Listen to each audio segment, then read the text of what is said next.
Before he became a conqueror, before the bloodlines, the empire, the fear, he was just a boy. Abandoned, starving, frozen, alone on the steppe. His name was Temujin, and no one expected him to survive. But the world forgot one thing about the steppe. It forges monsters out of boys. Temujin was born in 1162 near the Onon River. The Mongols believed a child born with a blood clot in his fist was destined to lead. Temujin entered the world with one clenched tight. From the start, fate circled his name. His father, Yasuge, was a war chief, respected, feared, and hunted. He ruled with grit, but also with enemies close. When Temujin was just 9, the Tatars poisoned Yasuge during a peace meal, a final toast, and a quiet death. With their leader gone, the family became dead weight to the clan, useless. So they were cast out, left with no shelter, no food, and winter closing in. They took everything, the livestock, the tents, even the weapons. Temujin's mother boiled bone marrow for soup. Temujin hunted rats, dug up roots. But survival corrodes things. Hunger began turning his brothers against each other. His older half-brother, Begder, started hoarding food, trying to dominate the rest. He wasn't leading, he was threatening them. Temujin saw it. If Begder stayed in control, they'd all starve. So one day, Temujin and his younger brother picked up their bows and ended it. It wasn't about anger. It was about survival. That was the moment the boy disappeared, and something colder, sharper, was born in his place. At 15, he was captured by the Tai Chiud, a rival tribe. They bound him in a heavy wooden yoke, paraded him like an animal. Day and night, someone watched him. They mocked him, beat him, expected him to break. But Temujin didn't scream, didn't beg, didn't give them the satisfaction. And one night, a stranger, someone who saw something in him, slipped in and unshackled him. No words, no explanation. Temujin vanished into the dark. He had no army, no family, no land, but he had something most men die without. Absolute will. The boy who shouldn't have survived had stopped surviving and started planning. He wasn't the storm yet, but he was learning how to build one. And when it finally arrived, the world would remember his name.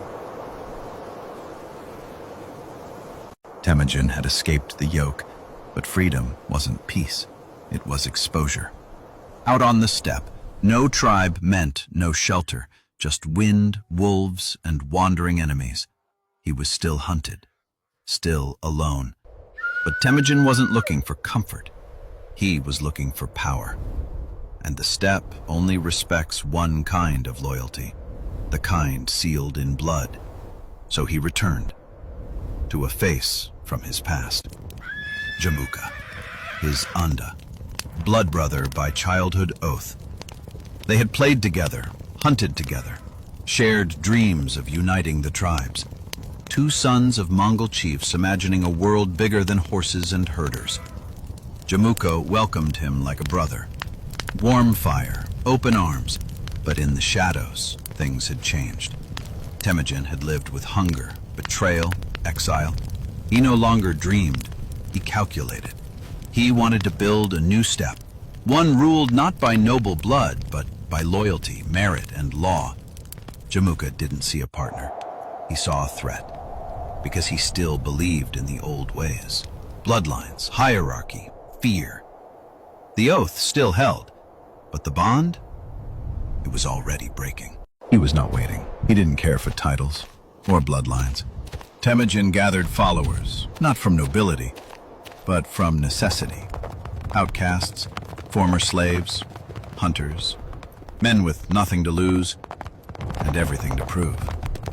Men like him.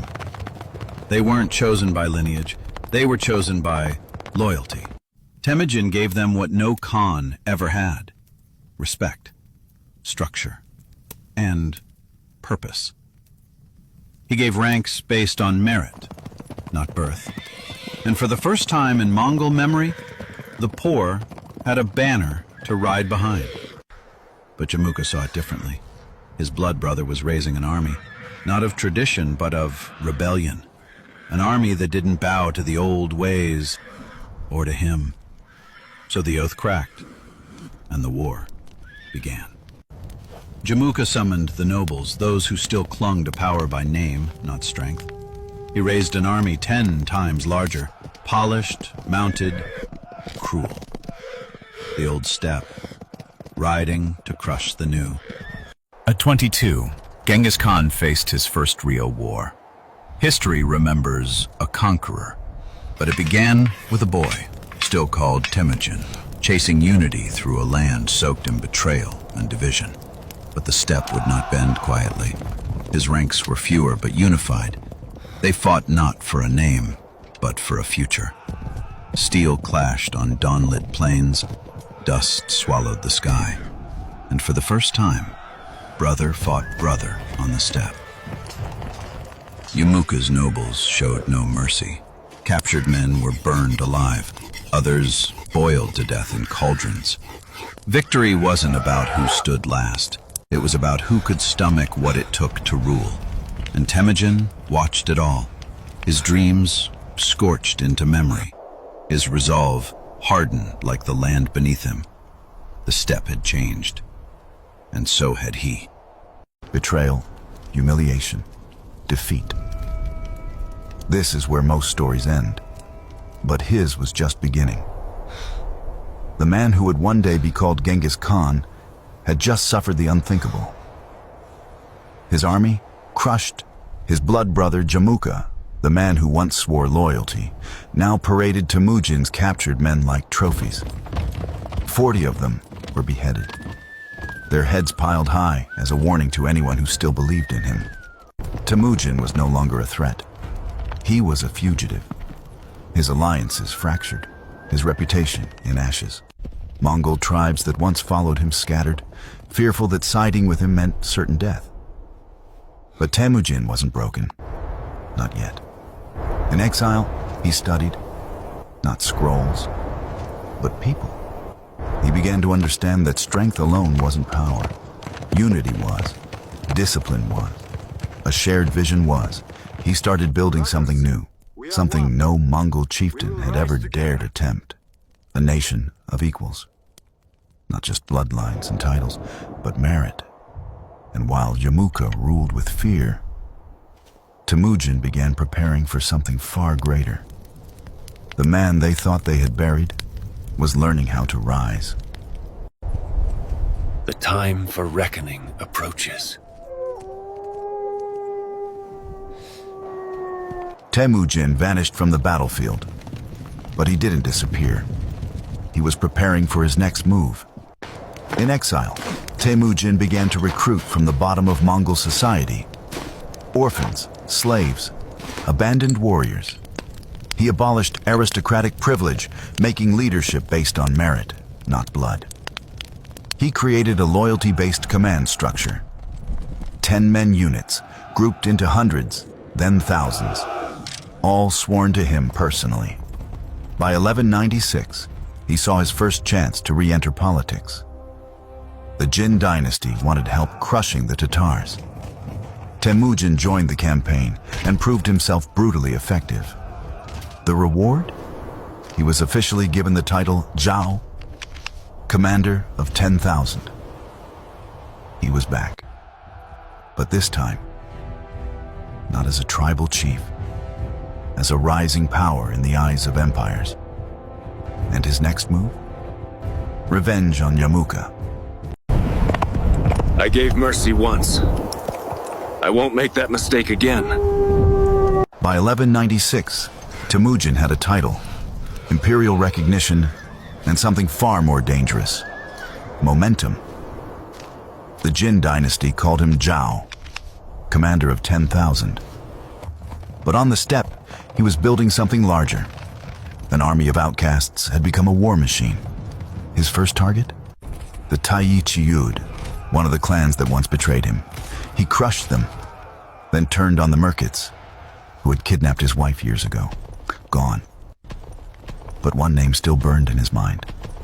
Yamuka, his blood brother, his betrayer. In 1201, Yamuka was crowned Gur-Khan, universal ruler, a direct challenge. Temujin answered it. This time the steppe was watching. Yamuka had numbers. Temujin had unity, meritocracy, and the loyalty of the disenfranchised. The two forces clashed. Temujin annihilated him. Yamuka fled. In 1206, his own men handed him over. Temujin could have tortured him, but he didn't. Yamuka requested a noble death. Temujin granted it, quick and clean. No more rivals, no more divided tribes. The Mongol steppe was his, and soon